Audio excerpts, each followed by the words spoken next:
Bem, pessoal, há alguns dias atrás eu coloquei no meu Instagram um post dinâmico em que eu fazia um movimento do meu queixo depois de um procedimento feito em um dos lados e eu perguntava ali para que as pessoas respondessem através, obviamente, dos comentários o que elas sugeriam que houvesse ocorrido enquanto tratamento.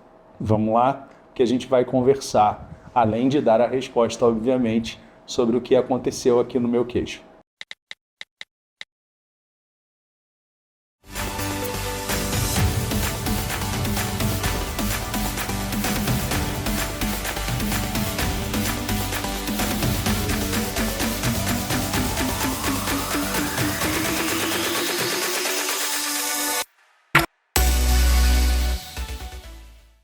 Bem, pessoal, o que me chamou a atenção, primeiro, é que diante de todos os comentários dos mais diferentes profissionais em cosmetria, ninguém acertou o que de fato aconteceu no meu queixo. Na grande maioria das vezes, as pessoas entenderam que essa assimetria, ó. Então vocês percebam que nesse triângulo azul, a gente tem uma espécie de um movimento um pouco mais quietinho, mais atenuadinho, mais seguro.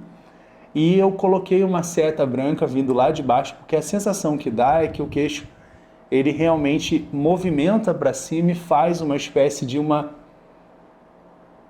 rotação.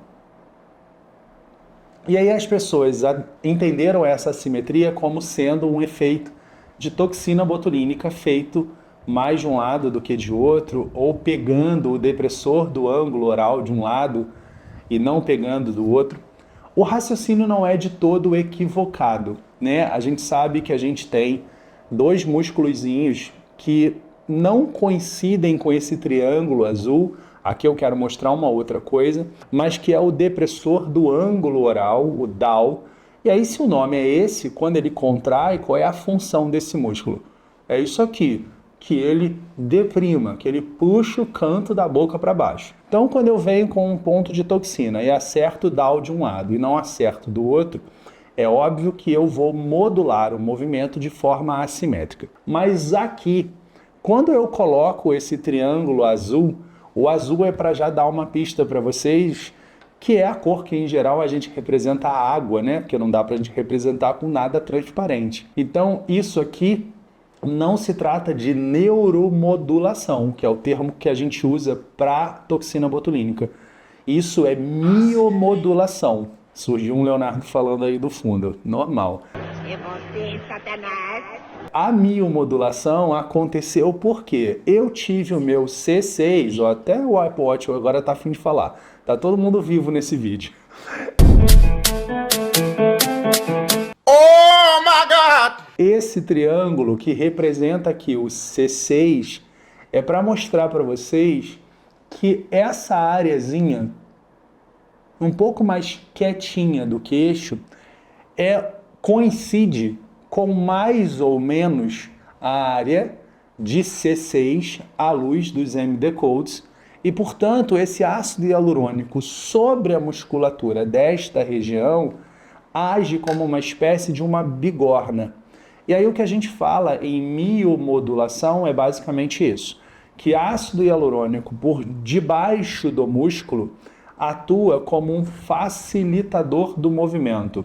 Isso é aplicável a alguns músculos, não exatamente a todos, mas de um modo geral a gente diz que ácido hialurônico por debaixo do músculo, ele é um facilitador da sua contração, do seu movimento, da sua ação, ou minimamente ele não é um problema, tá? Mas quando o ácido hialurônico está sobre o músculo, aí ele é um peso, aí ele coloca na cabeça como uma bigorna, que é o que aconteceu aqui, ó.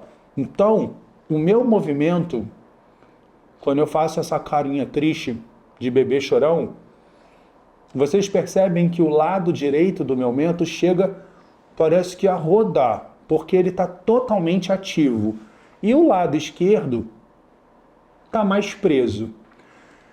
É claro que eu não desejo essa assimetria, é claro que quando eu tive o meu C6 esquerdo trabalhado, é porque eu tinha um esvaziamento que agora, ó,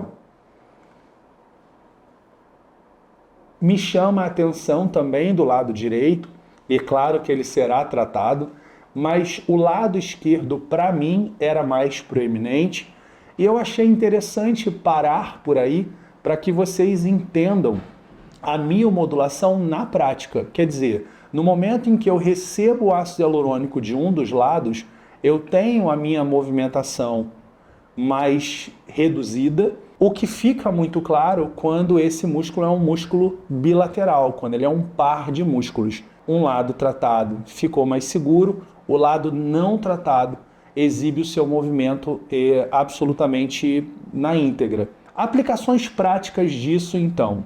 Todas as vezes que a gente vai usar de ácidos hialurônicos por cima do músculo, a gente muito provavelmente, na face especialmente, em que os músculos eles se originam quase sempre nos ossos ou às vezes de outros músculos, mas se inserem na pele, e a gente diz que a ação do músculo é quase sempre puxar a inserção para a origem. Então o músculo nasce numa casinha e ele viaja para algum lugar. Quando ele contrai, ele puxa esse lugar de volta para casa. São analogias bobas que a gente faz para não esquecer. Como os músculos da mímica facial se inserem na pele, quando a gente contrai esses músculos, a gente faz as nossas mímicas, a gente puxa a pele para casa, para a origem do músculo.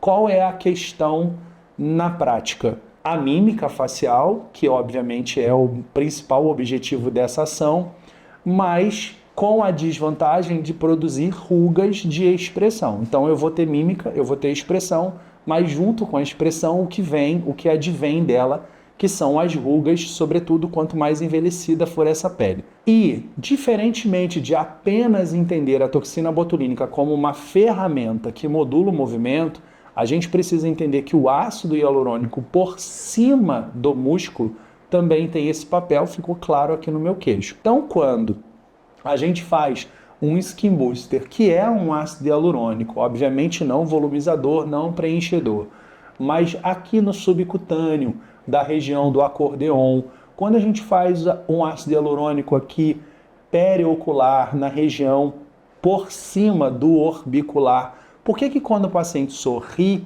a gente vê menos pés de galinha? Porque a gente tornou com a hidratação profunda da pele e uma maior robustez da derme, uma pele um pouco mais firme, aí eu brinco sempre que é como se você não tivesse mais uma folha de papel ofício que dobra facilmente sobre si própria, agora você transformou a pele de papel ofício em papelão, então quando você coloca a mesma força, ela não dobra com tanta facilidade sobre si próprio, mas além dessa robustez, além desse ganho de estrutura dérmica, que é o que obviamente o ácido hialurônico mais superficialmente entrega, você tem sim o papel de um peso sobre o músculo, dessa bigorna sobre o músculo. Muito utilizada, inclusive, em casos de sorriso gengival. Então, quem ri e expõe a gengiva, seja de forma completa, de maneira mais verticalizada ou de maneira mais oblíqua, o uso do ácido hialurônico quase sempre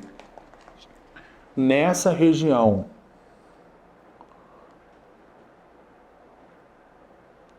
que pareceria coincidir com o sulco nasogeniano, com o bigode chinês.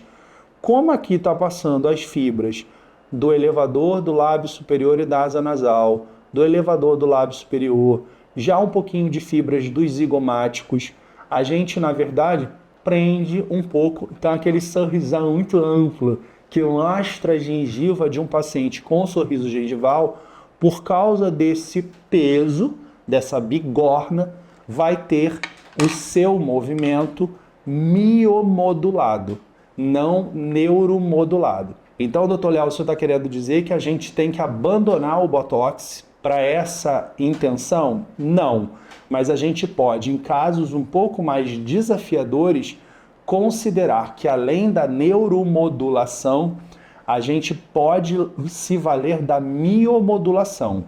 e ou em casos que, para fins outros, o plano de aplicação do ácido hialurônico ele é um pouco mais superficial, como aconteceu aqui, eu preciso lembrar que a mímica, a expressão facial ficará um pouco mais segura, mais atenuada.